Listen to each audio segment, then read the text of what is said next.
So The Lord of the Rings is finally here on 4K, but is this the one 4K to rule them all? Well, stick around for my full review.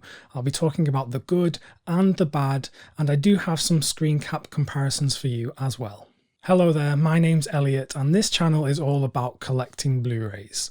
So, Lord of the Rings on 4K. I have been so excited for this release, and I know a lot of you have been as well.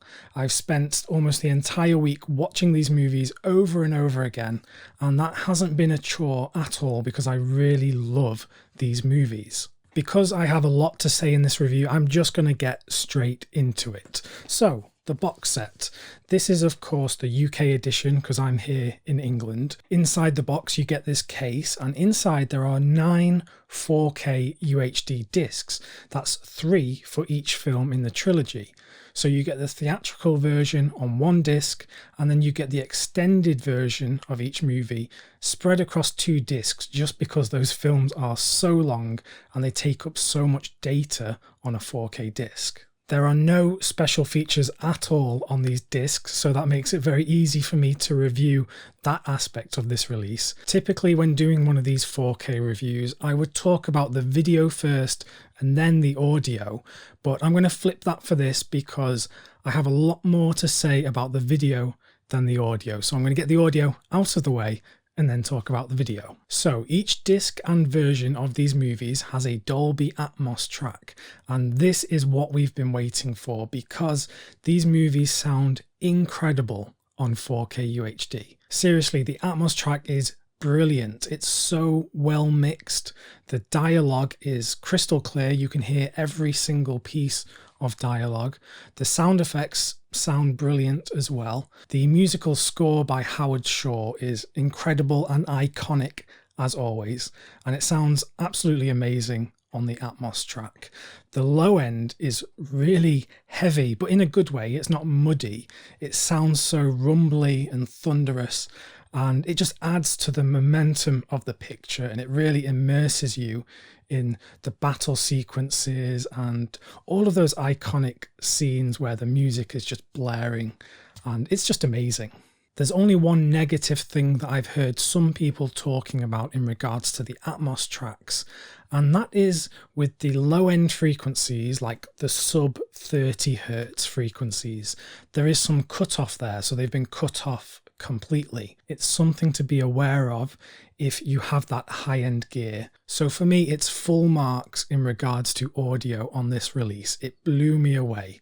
So now that we've talked about audio, let's move on to video because I have a lot of different things to say. So let's begin with the good, and I mean the really good. I'm talking about the HDR Dolby Vision treatment on these movies. The use of the wide colour gamut really does show in sequences like all of the Rohan scenes in the 2 towers. They look absolutely splendid. There's absolutely no black crush. There's no blowout in the whites. Everything just looks so clear.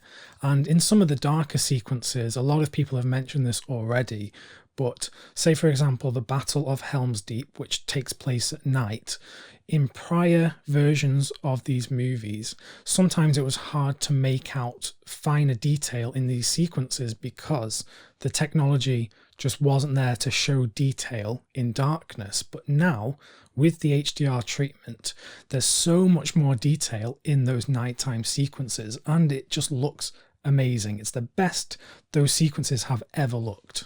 Moving on, but still talking about colour, and this is where things get a tiny bit controversial. There have been a lot of revisions to the colour timing, the colour temperature of a lot of sequences in these 4K releases. If you've seen those older Lord of the Rings Blu-rays, some of them had some very strong coloured tints to them. The Fellowship of the Ring had a strong green tint, which just didn't work at all, and the Return of the King and the 2 Towers, they had a sort of brown sepia tint. However, there are some sequences where they have changed the colours completely, and in my opinion it doesn't feel quite right, and maybe that's just because I'm used to the older versions. With some of these visual changes, I do have some screen cap comparisons to show you. These are all taken from Capsaholic, which is one of my trusted sources for getting screen caps that I can view and research and things like that. So do go over to Capsaholic if you want to get a good look yourself at these screen caps. So you can see in this one, for example, the Arwen sequence, the vision sequence that I'm talking about, you can see how the color has completely changed and just been drained from this sequence. And you can also see how the image looks a lot more shimmery and a lot smoother.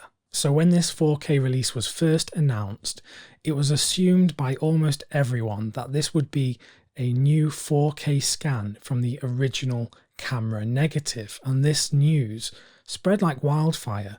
But in actually watching these movies, I've gone back and looked at the original Warner Brothers press release, and there's actually no mention of a 4K scan of the original camera negative. There's just a mention of a 4K restoration.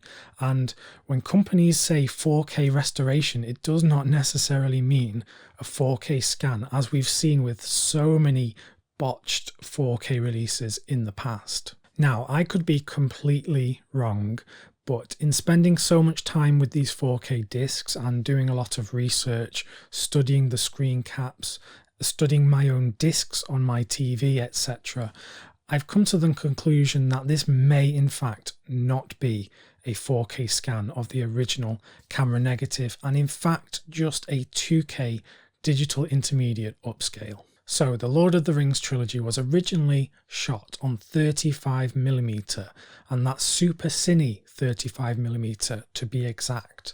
So if they were to do a 4K scan of that film, there would be so much detail, there would be so much film grain. Even with Super Cine, which was known to be quite a smooth looking film stock, there would still be so much grain in the image. Now, on these Blu-rays, these 4K Blu-rays, there is hardly any visible grain at all. Like, you really have to strain to actually find the grain in the image. So this is one indicator to the fact of there not being an actual 4K scan of the original camera negative. Another reason is that this would have cost tens of millions of dollars and so many man hours to do. That is because the scan of the original camera negative would just be what was shot in the camera, so the actors and the sets and costumes. None of the visual effects, none of the CGI would be included in that scan because all of that was done in post-processing. There would be so much post-processing, again, so much fiddling to get the visual effects back onto that new scan. It would be almost like doing all of the post-processing again. It would take so much time and so much money. Now, this has been made even more confusing by Peter Jackson referring to this as a 4K conversion or converting to 4K. This could mean anything. This could mean a scan of the original negative, but I don't think the proof is there to suggest it is. It could mean an upscale to 4K from 2K. He could just be talking about re-rendering all of the CGI effects in 4K, which I believe they have actually done. So let's take a look at some screen caps to show you what I mean. This first one is taken from Return of the King, quite early on in the movie. This is when Legolas is looking towards Mordor at night and he's having a conversation with Aragorn. So I have zoomed in on this screen cap to actually show you what I mean with the fine detail or lack thereof in this shot. So you can see on the 4K version that it looks a lot smoother. There's almost no film grain, where there is actually quite a bit of grain in the older extended edition Blu-ray. If this had been from a new 4K scan, you would expect there to be more grain in the 4K version, not less. The only way you can get rid of grain is through digital processing. That can be through digital noise reduction or DNR. This is a computer algorithm, a program that can go through and essentially scrub out any film grain and make things look smoother, but also a bit more unnatural and a bit waxy. And you can see this here on Legolas's face. It looks very waxy. There's not the detail in his face. You can't really make out the pores and the general details of his face. Another digital effect that is often used is edge enhancement, and what this is, it basically takes any smooth edges and makes them a bit sharper, to make them clearer, to make them look like there's more detail and to make it stand out more. Now, why would they do this? Because I don't think the use of DNR looks good. I don't think there's any real benefit from the use here. There's no extra detail. The people in the film just look a bit waxier. And the only thing I can think of is that Peter Jackson has made a lot of comments about wanting the Lord of the Rings trilogy to look like it fits in with the Hobbit trilogy. Now, the Hobbit trilogy was shot digitally in 4K or even 5K, I believe, and it's very sharp looking, and it doesn't exactly look like it fits in with the Lord of the Rings trilogy that was shot on film. So this is why I think DNR and edge enhancement has been used to make it look like it fits in with The Hobbit. Now, this doesn't make any sense to me why you would do this, because in my mind that's degrading the Lord of the Rings trilogy to make it look like the Hobbit trilogy, which was shot in a different format. It was made 10 years later. It looks completely different, so why try and make the two look the same? Another screen cap to look at, and I should mention that these are just the screen caps that the folks at Capsaholic have captured. I mean, there were so many other examples in the movies of these kind of effects. I just don't have the ability to capture them myself, so I'm just using the examples on Capsaholic.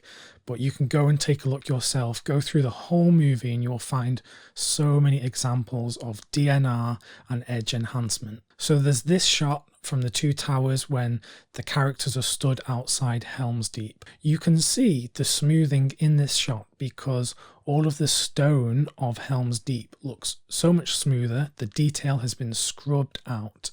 And again, zoomed in, it looks like the characters are just floating on the backdrop because this was a green screen sequence originally, and the lack of film grain, the lack of detail really makes it look very digital indeed. Talking of heavy CGI sequences, take a look at this one, which is of the Oliphant, the Mumakil.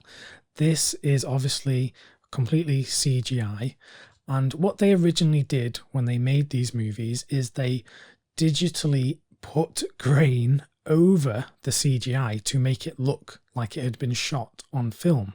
And it really did work originally. But what they've done is they've scrubbed it, so there's now no grain in the image at all, or very little.